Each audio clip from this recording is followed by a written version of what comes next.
시청자 여러분 밤새 잘 주무셨습니까?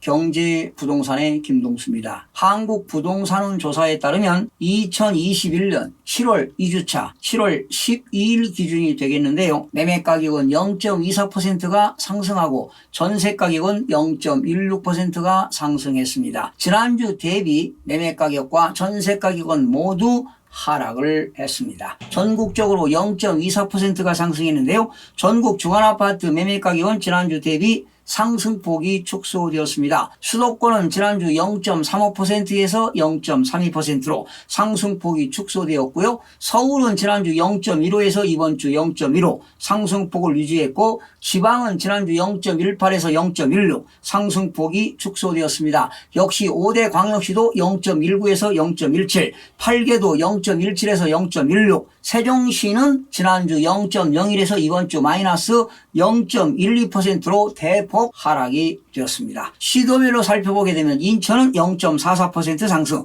경기 0.40% 상승, 제주 0.30, 울산 0.22, 부산 0.21, 전북 0.20, 대전 0.18, 충북 0.18, 충남 0.17 등은 상승했고요. 세종시만 마이너스 0.12% 하락을 했습니다. 수도권은 0.32% 상승했는데요. 서울은 0.15% 상승, 인천 0.44% 상승, 경기 0.40%가 상승했습니다. 서울은 지난주 0.15, 이번 주도 0.15% 상승했는데요. 서울시는 금리 인상 우려 및 그리고 팬데믹 사태 확산 등으로 대체로 관망세를 보이고 있고요. 매수 문의가 많지 않은 가운데 재건축이나 개발 호재 등으로 기대감이 있는 지역 위주로 상승하고 있습니다. 특히 강북 지역입니다. 14개구는 0.16% 상승했습니다. 노원구는 0.27%는 상계동과 중계동, 역세권과 재건축 기대감 있는 단지 위주로,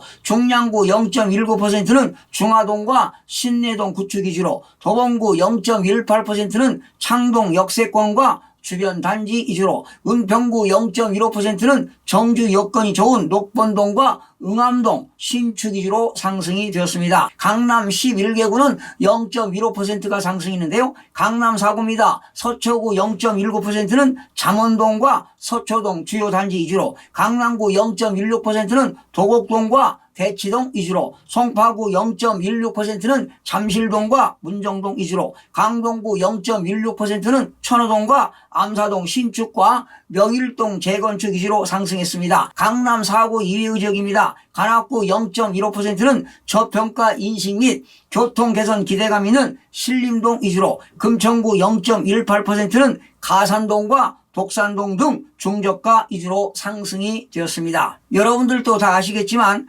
재건축 아파트에 2년을 실제로 거주해야만이 분양권을 준다는 규제 도입이 1년 만에 없던 일이 되면서 억울함을 토로하는 사람들이 늘고 있습니다. 돈을 들여서 인테리어를 하고 무리하게 세입자를 내보내며 이사한 집주인은 물론 생활 근거지에서 쫓겨날 수밖에 없었던 세입자들도 분통을 터뜨리기는 마찬가지입니다. 덩달아 오른 전세금과 집값의 재건축 단지와 상관없었던 무주택자 상당수도 고통스럽다고 느끼고 있습니다. 사실 서울 지역은 거래가 끊긴 상태입니다. 재건축 단지 위주로 집값이 상승하는 이유가 바로 따로 있는데요. 지난 4년간 정부의 25번째 부동산 대책을 발표했지만 완전 실패작입니다. 지난해 발표된 6.17 대책의 핵심이었던 규제가 1년 만에 사라지게 됐습니다. 재건축 단지에서 조합원이 새 아파트 분양권을 받으려면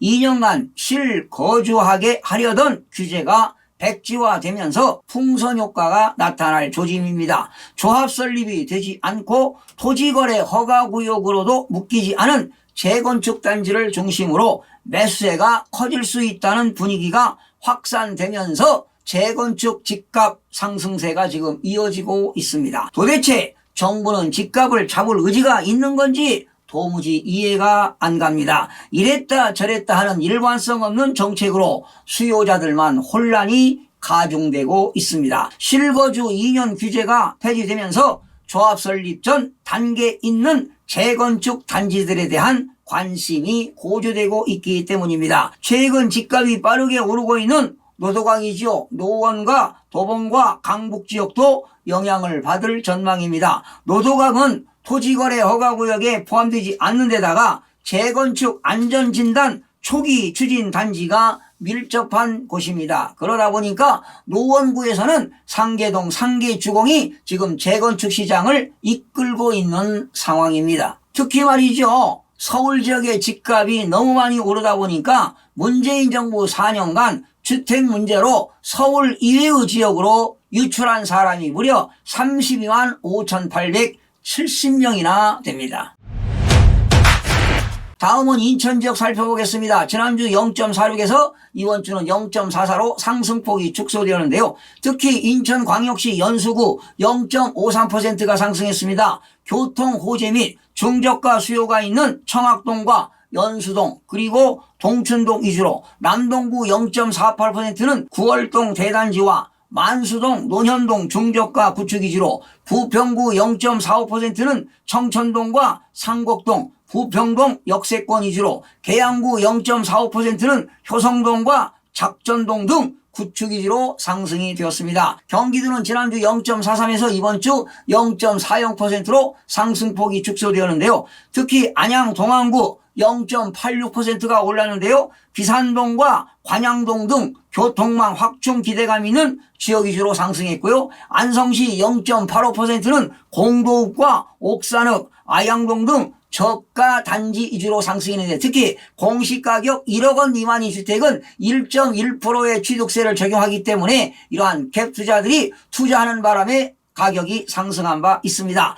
군포시 0.70%는 산본동과 북옥동 주요 단지 위주로 평택시 0.67%는 역시 안중읍과 호성읍, 고덕면 중저가 구축 위주로 안산 단원구 0.61%는 고잔동과 초지동 역세권 위주로 상승이 되었습니다. 울산은 이번 주 0.22% 상승했는데요. 특히 울산 동구 0.53%는 정주 여건이 양호한 전화동과 화정동 위주로 울주군 0.24%는 울산역 개발사업 영향이 있는 언양읍과 삼남읍 위주로 남구 0.18%는 교육환경이 양호한 대단지 위주로 북구 0.14%는 명천동과 호문동 위주로 상승했습니다. 부산은 0.21%가 상승했는데요. 특히 수영구 0.48%는 정주 여건이 양호한 수영동과 밀락동, 준 신축단지 위주로 해운대구 0.40%는 좌동과 재성동 등 학군이 양호한 지역 위주로 상승했고요.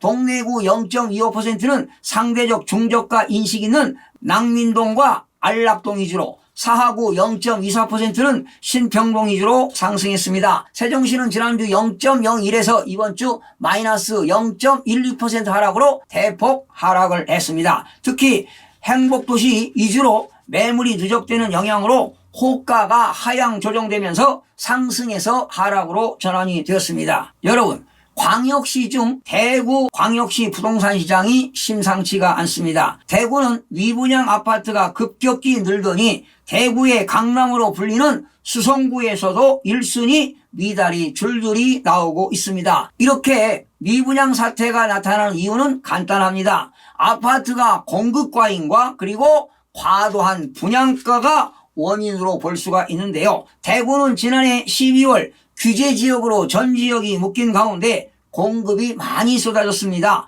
공급이 늘어나면 분양가는 떨어져야 하는데 오히려 분양가는 높은 수준을 유지하면서 수요자들이 외면하고 있는 분위기가 지속되고 있습니다. 그러다 보니까 하반기에도 아파트 분양이 대규모로 예정되어 있지만 분양시장에서는 미분양 사태가 당분간 이어질 것으로 보고 있습니다. 또한 서울 지역의 인구가 계속 줄어들고 있는데요. 서울을 떠나는 사람들이 늘어나는 이유는 문재인 정부 출범 이후에 연이은 부동산 정책이 실패로 그리고 서울 주택가격이 급등한 결과 아니겠습니까 여러분? 하루빨리 국민의 주거 안정을 위해 정부는 부동산 시장에 대한 과도한 개입을 즉각 중단하고 불필요한 규제 철폐는 물론 공급 중심으로의 정책의 대전환을 하루빨리 결단해야 할 것입니다. 시청해주신 여러분 고맙습니다. 최선을 다하겠습니다. 마음이 드셨다면 구독,